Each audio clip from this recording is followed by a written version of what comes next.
Good morning, students. This is Digvijay Singh. We'll be seeing physics for class 10th. हम लोग light 1 reflection of light chapter में है और हमारा spherical mirrors का इंट्रोडक्शन हो चुका है. कॉनकेव कॉन्वेक्स मिरर हो चुका है. 7 टर्म्स हो चुके हैं. Now we are going to learn today the second part of this chapter, which is ray diagrams. आज से हम रे डायग्राम स्टार्ट करेंगे. तो रे डायग्राम्स में कुछ सेक्शंस हैं. पहला मैं बोलूँगा इसमें देर आर सम 4 रूल्स और यू में से 4 प्रिंसिपल रेज, वो हम पढ़ेंगे. उसके बाद सेकेंड है यहाँ पे कॉनकेव के 6 डायग्राम्स और कॉन्वेक्स के 2 डायग्राम. एंड देन लास्ट में हम इसको टैबुलेट फॉर्म में पढ़ेंगे. तो इसको टेबल बना लेंगे. इसका एक टेबुलर फॉर्म है, टेबुलर फॉर्म में पढ़ लेंगे. तो ये तीनों मिलाने के बाद हमारा बन जाएगा रे डायग्राम. पूरा टॉपिक कंप्लीट होगा. तो today in this video we will be just seeing the first thing, that is the 4 principal rays और दी 4 रूल्स. तो आज हम लोग सिर्फ ये वीडियो में ये देखने वाले हैं. ठीक है, चलिए. सो इसका प्री रिक्विजिट क्या है इस अंडरस्टैंडिंग का, आप समझिए. कोई भी ऑब्जेक्ट है, मुझे एक प्लांट है, एक ट्री है, एक पोल है, एक पैन है, कोई बस है, कुछ भी है, कोई टावर है, कोई बिल्डिंग है. तो वो जो ऑब्जेक्ट है, उस ऑब्जेक्ट को मैं कैसे दिखाऊंगा? एक एरो की तरह. सिंपल. उस ऑब्जेक्ट को मैं एरो की तरह दिखाऊंगा. इसका मतलब ये ऑब्जेक्ट का लोअर मोस्ट पॉइंट है, ये ऑब्जेक्ट का टॉप मोस्ट पॉइंट है, और बीच में प्रोपोर्शनली आप उसको डिवाइड कर सकते हैं. एग्जाम्पल के लिए अगर मैं मेरी बात कर रहा हूं तो ये मेरा एकदम टॉप ऑफ द हेड है, ये मेरा नेक है, ये मेरा चेस्ट है, यहाँ पे मेरा कहीं पेट है, यहाँ पे थाइज है, यहाँ नीज है, यहाँ फीट है. तो ऐसा मैं प्रोपोर्शनली डिवाइड कर लूंगा उसको. पहला ये हो गया, एरो होना चाहिए. दूसरा, आपको ये भी पता होगा कि एक ऑब्जेक्ट जो है वो हर डायरेक्शन से देखा जा सकता है. जैसे अगर मैं आपको क्लास दे रहा हूँ तो क्लास में लेफ्ट मोस्ट साइड में जो बच्चा बैठा है वो भी मुझे देख रहा है, राइट मोस्ट साइड में जो बच्चा बैठा है वो भी मुझे देख रहा है, आगे जो बैठे हैं वो भी मुझे देख रहे हैं, पीछे जो बैठे हैं वो भी मुझे देख रहे हैं, दूर में जो बैठे हैं वो भी मुझे देख रहे हैं. क्यों ऐसा होता है? क्योंकि आपको पता होना चाहिए कि an object emits unlimited number of rays in all directions. हर जगह, हर तरीके से वो हर तरफ लाइट इमिट करता है. अभी हम लोग ल्यूमिनस ऑब्जेक्ट्स तो है नहीं, हमारी खुद की लाइट नहीं होती है, हम लोग तो नॉन ल्यूमिनस है. तो हम लोग अपनी लाइट को रिफ्लेक्ट करते हैं कुछ और सोर्स से, किसी और ओरिजिनल सोर्स से हम उसकी लाइट को रिफ्लेक्ट करते हैं. ठीक है, ये 2 कंडीशंस थी. पहला है कि ऑब्जेक्ट को हम एरो की तरह दिखाएंगे, और दूसरा है आपको पता होना चाहिए बहुत सारी रेस, अनलिमिटेड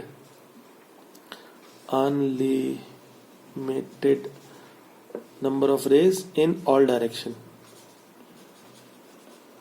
हर पूरे डायरेक्शन में, चारों तरफ कहीं भी गोल घुमा दीजिए उसको 360 डिग्री, और अनलिमिटेड नंबर ऑफ रेज. इसी की वजह से हम लोग हर जगह से दिख सकते हैं.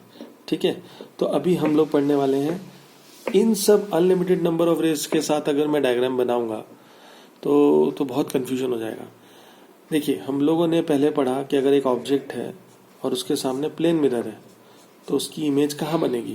तो हमें पता है उसकी इमेज उतनी ही दूर बनेगी, सेम साइज होगा, सेम हाइट होगा, वर्चुअल एंड डायरेक्ट होगी, बराबर. तो सिमिलरली जैसे हमने प्लेन मिरर के लिए पढ़ा कि उसकी प्रॉपर्टीज क्या है इमेज की, वैसे ही अब हम स्फेरिकल मिरर्स के लिए पढ़ने वाले हैं कि अगर यही ऑब्जेक्ट स्फेरिकल मिरर के सामने खड़ा हो.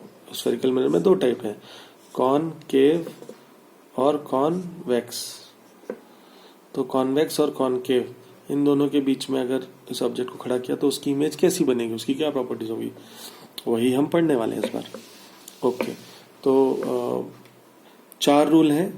चारों प्रिंसिपल रेज एकदम सेम ही है दोनों के लिए. सिर्फ लास्ट में थोड़ा थोड़ा डिफरेंस आता है जो आपको पहले से पता है. It appears to be, it appears to be, it appears to be. Concave में एक्चुअली में होता है, कॉन्वेक्स में इट अपीयर्स टू बी. तो पहले हम स्टार्ट करते हैं कॉनकेव से.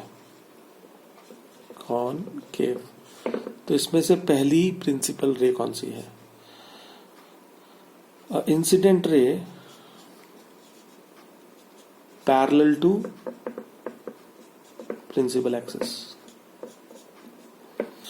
एक इंसिडेंट रे जो कि प्रिंसिपल एक्सिस के पैरेलल होगी। मैं शॉर्ट फॉर्म में लिख रहा हूं, आप लोग मत ऐसा करना। देखिए सिंपल है, एक ऑब्जेक्ट है, उसमें से हर जगह रे निकल रही है, तो एक ऐसी भी तो रे होगी जो कि प्रिंसिपल एक्सिस के पैरेलल होगी। सिंपल है। तो वो रे में क्या होगा, तो वही हम देख रहे हैं। तो इसका रूल जो है वो बाय डिफॉल्ट फिक्स है, उन लोगों ने एक्सपेरिमेंट करके ये पता कर लिया है। So it's a kind of, it's already a rule. A incident ray parallel to principal axis, then after reflection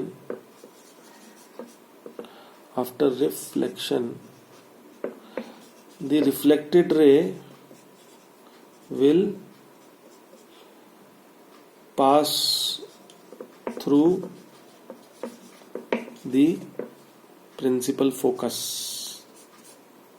याद है आपको फोकस? एक कॉनकेव मिरर में एक पॉइंट होता था फोकस।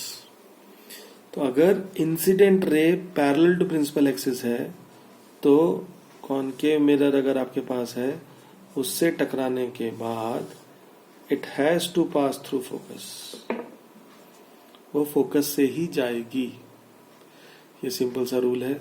तो अगर मैं इसको फिर और अच्छे से आपको डायग्राम बना के सिखाऊं, ये कॉनकेव मिरर है। कॉनकेव मिरर में आपने MN बनाया, पॉइंट P बनाया, पॉइंट F बनाया, पॉइंट C बनाया, ये प्रिंसिपल एक्सिस है। अगर मेरे पास कोई भी एक प्रिंसिपल रे ऐसी है, इंसिडेंट रे, जो कि पैरेलल टू प्रिंसिपल एक्सिस है, so then this is the point of incidence. And as per this first rule, अगर ऐसी कोई भी रे जो प्रिंसिपल एक्सिस के पैरेलल है, वो टकराने के बाद कहां से जाएगी? फोकस से ही जाएगी। So the reflected ray has to pass through the focus, ये रूल कहता है। सिमिलरली अगर कोई रे ऐसे नीचे हो तो पैरेलल टू प्रिंसिपल एक्सिस, तो भी वही ये रे ऊपर की तरफ जाएगी। ठीक है। Ray 1, if the incident ray is parallel to principal axis, then the reflected ray after reflection will pass through the focus. Concave mirror के लिए फर्स्ट रूल। ओके, अब इसका सेकंड रूल क्या होगा, आप सोच सकते हैं? एग्जैक्टली इसी को रिवर्स कर दीजिए, इसी का reverse form. If the incident ray passes through focus, then the reflected ray will be parallel to principal axis। Click कर रहा है आपको? इसी का सेकेंड रूल क्या होगा? इसी का एग्जैक्टली उल्टा। If the incident ray passes through the focus, then the reflected ray will be parallel to principal axis। Simple है। कॉनकेव मिरर बनाइए,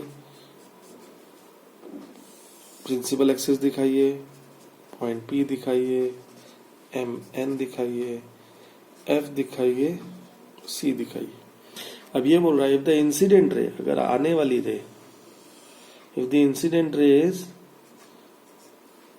incident ray passes through focus, then ये point of incidence है, the reflected ray will be parallel to principal axis। तो जाने वाली जो रे है वो प्रिंसिपल एक्सिस के पैरेलल होगी। सिंपल, कोई तकलीफ नहीं। इसी से पहले पहला वाला रूल क्या था? सिर्फ एरो उल्टे करते हैं आपको। अगर आप उल्टा एरो कर देंगे तो ये फर्स्ट रूल बन जाएगा, parallel to principal axis will pass through F. Arrow उल्टे कर देंगे तो सेकंड रूल बन जाएगा, passing through F will be parallel to principal axis. Similarly अगर आपको ऐसे ऊपर से नीचे की तरफ दिखाना है तो दूसरी रे ये होगी, तो ये पैरेलल टू प्रिंसिपल एक्सिस होगी। ठीक है, तो ये था हमारा सेकंड रूल कॉनकेव का। थर्ड रूल क्या है?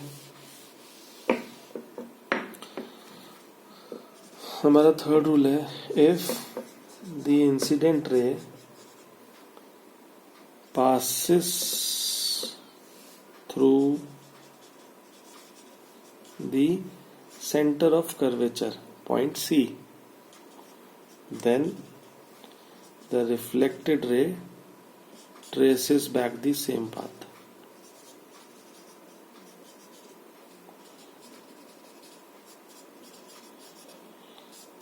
मतलब क्या? अगर मैं इस रास्ते से गया था तो मैं वापस टकराने के बाद इसी रास्ते से वापस आ जाऊंगा। यहाँ से गया था, वापस यहीं से आ जाऊंगा। मैं आपको इसको और अच्छे से डिटेल में समझाऊंगा, आप ध्यान से देखिए। पहले इस रूल को सिर्फ सिंपल भाषा में समझा देते हैं। इस रूल को सिंपल भाषा में देखिए आप क्या। ये रहा मेरा कॉनकेव मिरर, ठीक है। ये रहा मेरा प्रिंसिपल एक्सिस, ये रहा मेरा पॉइंट P, ये पॉइंट F, ये पॉइंट C। पहली तो रे मुझे यहीं दिख रही है। इफ द इंसिडेंट रे पासिस थ्रू पॉइंट C, अगर कोई भी C से पॉइंट जाएगी, सपोज मैं एक पॉइंट रे लूं जो C से ही पास करते हुए ये जा रही है, तो आफ्टर रिफ्लेक्शन इस पॉइंट पे टकराएगा और आफ्टर रिफ्लेक्शन इसी पॉइंट से वापस चली जाएगी लाइट। पर सपोज आपको ये वाला पॉइंट नहीं लेना है, मैं दूसरा कोई पॉइंट लेता हूँ। अ इंसिडेंट रे पासिंग थ्रू पॉइंट C, तो ये पॉइंट C से पास हो रही है, तो इंसिडेंट रे है, तो मुझे ऐसे अंदर की तरफ एरो दिखाना पड़ेगा। तो अगर वो यहाँ टकराएगी तो वापस यहीं चली जाएगी, traces back the same path, वो उसी डायरेक्शन में वापस चली जाएगी। सिमिलरली नीचे की तरफ दिखाना होगा, तो अगर यहाँ आ रही है तो वापस यहीं से यहीं चली जाएगी।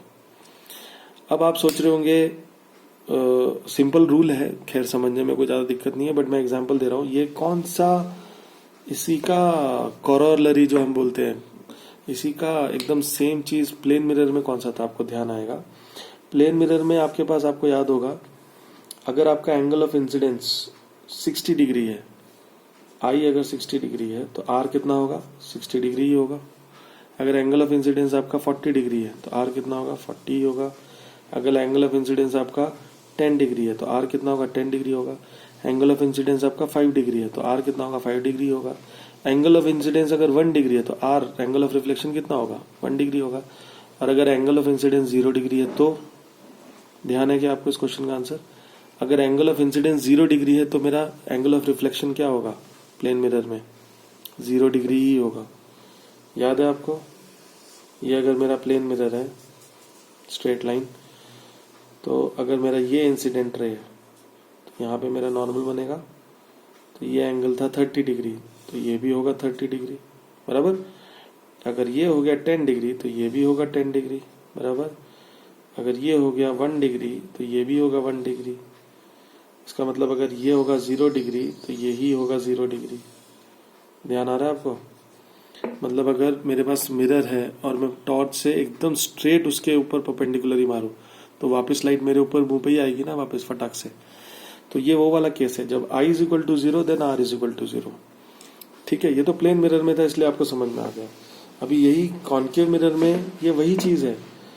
आपने शायद अब इसको डिटेल में समझाने के लिए